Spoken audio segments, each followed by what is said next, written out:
युद्ध समाप्त हो चुका था। लेकिन सवाल यह था, क्या यह अंत था या कोई नई शुरुआत? कुरुवंश के खंडहरों के बीच एक नन्हा दीपक अभी भी जल रहा था। परीक्षित, अभिमन्यु का पुत्र, जो अपनी मां उत्तरा के गर्भ में था, वह भी ब्रह्मास्त्र की आग से बचा लिया गया था। अंधकार धीरे धीरे अपनी पकड़ मजबूत कर रहा था।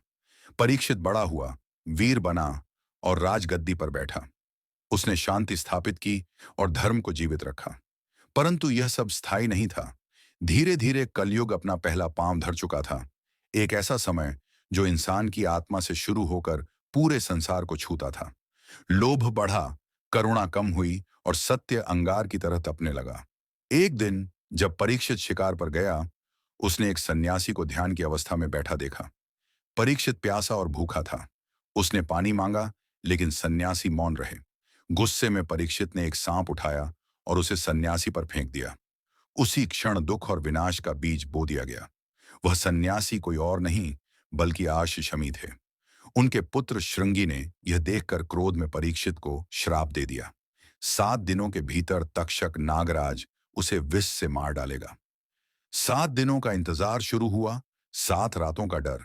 पर परीक्षित हार नहीं मानी। उसने जीवन के अंतिम 7 दिनों में आर्षि सुखदेव से भागवत पुराण की कथा सुनी। कथा जो सृष्टि की शुरुआत से अंत तक की यात्रा बताती थी। सब कुछ कृष्ण है और कृष्ण ही सब कुछ है। 7वें दिन आकाश से नागराज तक्षक आया और परीक्षित को अपने विष से समाप्त कर दिया। राजा चला गया और उसके साथ धर्म का दीपक भी बुझ गया। कलयुग पूरी तरह फैल चुका था। धरती पर अधर्म अपनी जड़ें जमा रहा था। मानव मन मोह और अहंकार से भरा था। सत्य ठोकरें खा रहा था। धर्म कमजोर पड़ रहा था। लेकिन शास्त्र कहते हैं, कलयुग केवल शुरुआत है और इसका अंत निश्चित है।